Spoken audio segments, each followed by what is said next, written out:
You can't replace two All-Stars. There's no team in NBA history been able to, to win a championship with two of the All-Stars not playing. And, I tried as much as I could, and everyone else down from myself tried as hard as we could, but we were going against a team that had more health, and was clicking on all cylinders at the right time.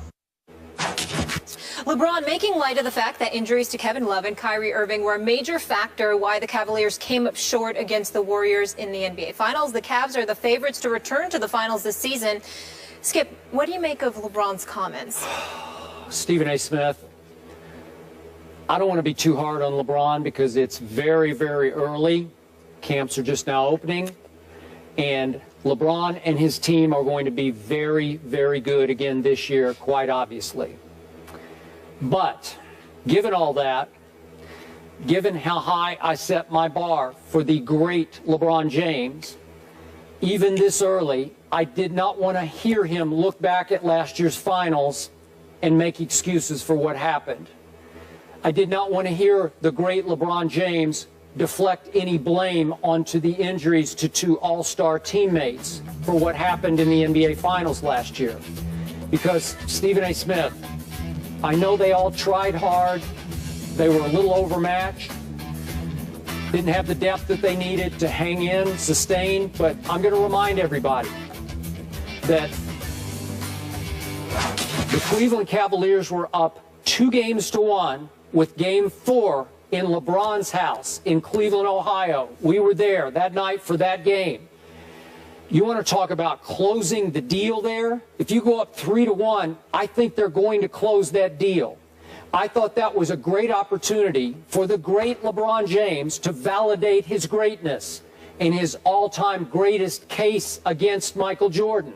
If you could carry that band of misfits to a title, even though Tristan Thompson had emerged as a flat-out force in the finals, underrated force, I thought, with Mozgov. If you could carry that team without Kyrie, without Kevin Love to a title, wow, the world would have said, that's it, LeBron, you did it. That's your greatest achievement. And what happened that night? 103 to 82 happened. Golden State, rout in LeBron's house as LeBron went 7 for 22, only 5 of 10 from the free throw line, 1 of 4 from 3. His teammates gave him little to no help. We know what they all did. J.R. Smith was 0 for 8 from 3, and Dellavedova was 2 for 9. But even for the whole playoff run, for one playoff run, LeBron James, for any player who's ever taken more than 100 threes in a playoff run, shot 22.7%. That's for the last year's playoffs. That's the worst in playoff history, 22.7%. So you got to take a little bit of blame for that, Stephen A. You got to take a little bit of blame for Game 4. And I know you told me the next day he just ran out of gas. And I've been thinking about that. Even last night I thought about it. This is the greatest conditioned athlete in the NBA. I give you that. I believe that. Nobody takes better care of himself than LeBron. So he runs out of gas in Game 4 of the finals? Is that why we're going to have more time off between finals games this year, so LeBron has a little better chance to refill his tank for the next game? I don't know, but I expected more from King James that night, and we didn't get it. And that was basically the end of last year's finals. The season hasn't even started yet. It's the first day of media day. And already, I believe that you're being completely unfair to this man. Now, we work every day here on First Take. And we're going to give it to you straight. We're going to tell you what we believe. We ain't going to sugarcoat it. Try to be respectful. But at the same time, we're just going to be real because we got an audience that's watching. And that's what they expect from us, and they should. But in the interest of fairness, we also have to be completely honest. We can't just tell the stories that we want to tell. We got to sit there and tell the whole story. LeBron James was absolutely positively dominant over the first 3 games. Even the first game, that they lost. He had 44, 8, and 6. And then he went on from there with triple doubles all over the place. Yes, he had a bad game in Game 4. Yeah, it looked like he ran out of gas. Because Kyrie Irving went down in Game 1. he had to carry the load in game 2 and 3, all right? And he seemed flat out positively exhausted. You were there in Cleveland. You saw how rabid those folks were. You know that LeBron James didn't have the luxury of just playing a basketball game, the interviews and everything else, just the whole atmosphere, the adrenaline rush. It conceivably got the best of him. So what does he do? After that bad game where he sat up there and didn't play well and looked completely fatigued, where Matthew Dellavedova, who you were raving about, acting like this dude was Kyrie Irving, he ends up shooting 3 for 14 in that game. And then J.R. Smith also shot 2 of 12 in that same game. The very next game, which was game 5, LeBron had 40, 14, and 11. They still lost that game. And then the closeout, because he got no help, and then the closeout game 6, he had 32, 18, and 9. What I'm saying to you is that when you look at the Golden State Warriors, they're either great or they're not. This wasn't about Steph Curry. This was also about Andre Iguodala. This was about Steve Kerr making that adjustment, inserting Andre Iguodala into the starting lineup, seating Andrew Bogut. And then after that, running the ball up and down the floor. Remember, the first couple of games, Golden State was very methodical in trying to match the size of a Tristan Thompson with Mozgov in terms of putting in a big lineup of their own. So you played at a slower pace. LeBron was able to catch a breath.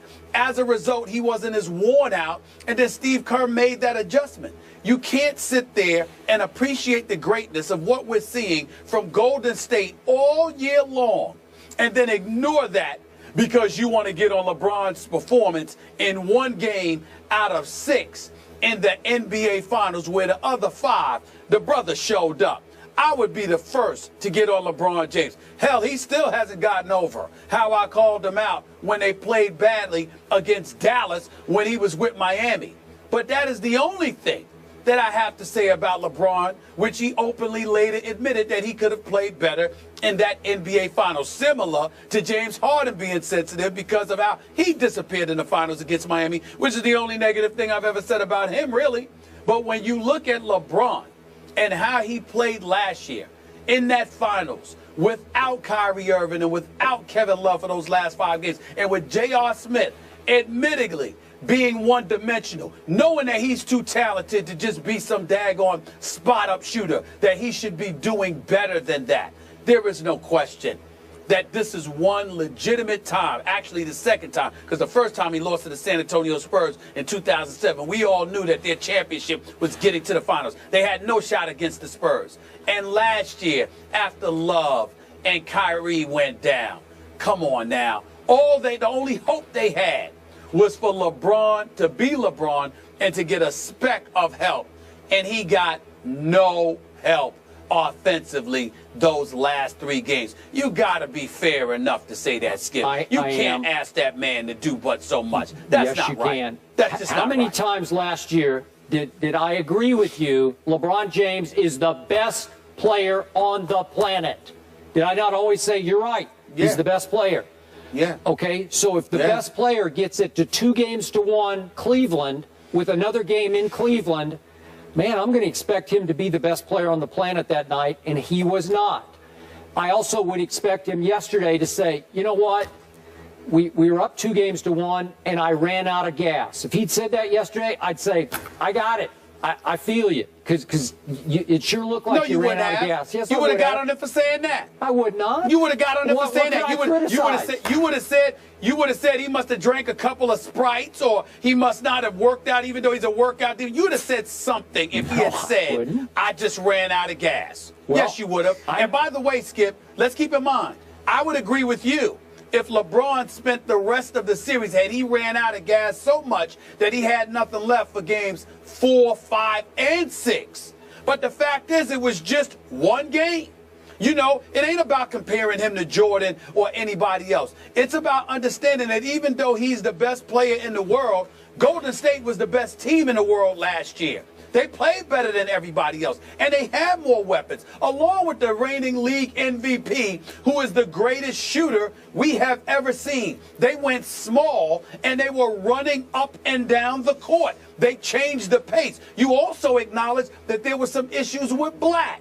and how he was learning the ropes in his first year as an NBA coach. You acknowledge that J.R. Smith has to do better and has to do more, because when he's not shooting well, he doesn't seem to do anything right, and now he has to graduate from that position. You acknowledge that Iman Shumpert can defend, but he is no shooter. All of a sudden, an epiphany hits you, and you recognized and remembered that Matthew Dellavedova is Matthew Dellavedova, a serviceable player who belongs in the NBA, but he's no starting point guard. Wait a second. This is what LeBron was dealing with. What happened in Game 2 and Game 3? The deli was open, was it not? Did he played well? Did he not make some clutch plays and clutch shots in both those games? LeBron got his help. He got his help, and they're up 2-1. Well, I'm raising my bar. That's why they were up 2-1. the best player on the planet to play better than he played at home in Game 4. That's why they were up 2-1. Okay. Hold on. That's why they were up 2-1. Yeah. Because he got a contribution from somebody else. Even when he was doing it by himself, he still lost Game 1. And then when Matthew Dellavedova subbed admirably for Kyrie Irving in Games 2 and 3, they won those games. So he didn't have any help. That's my point. But he didn't have any help you the last 3 admitted to me games. the next day, LeBron just came out flat.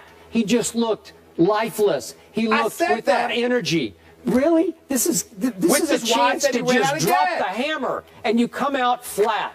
You come out drained. I don't get it. If you don't have it, Skip, you don't have it. Okay. What do you mean you don't get it? You see, that's where. Hold on, wait a minute.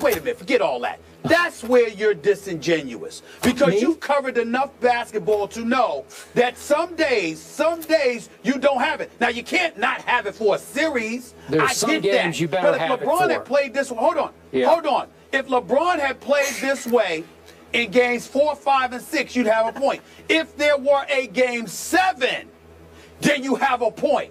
But if you up 2-1 and you don't show for game 4 because you out of gas, but you come back in games 5 and 6, then you got to acknowledge that man ran out of gas and call it what it is. You can't sit up there and just ignore all the stuff that was happening around him. That's not fair. Okay. That's not fair. I'm with you. The most fit player on the planet and the greatest player on the planet ran out of gas in a pivotal Game 4. I'm with you. Oh, gentlemen. He had nobody. He had no help. We gotta go to break. You're just hating. We gotta go to break. You're just hating right now. That's what you do. No shows off for Skip Bayless. On media day. Yeah. Hating on media day. You didn't even wait till the opening of the season. Guys, here's the good news. Please. We get to see a healthy Cleveland team this year, and we can discuss after. No excuses, right? Yeah, that's not true. If they run into a healthy we don't know that about Spurs, we're gonna have Kyrie. a whole nother. We don't know that about Kyrie. Okay. We don't know if Kyrie going to be healthy. Hopefully healthy. Yes. We'll leave it there.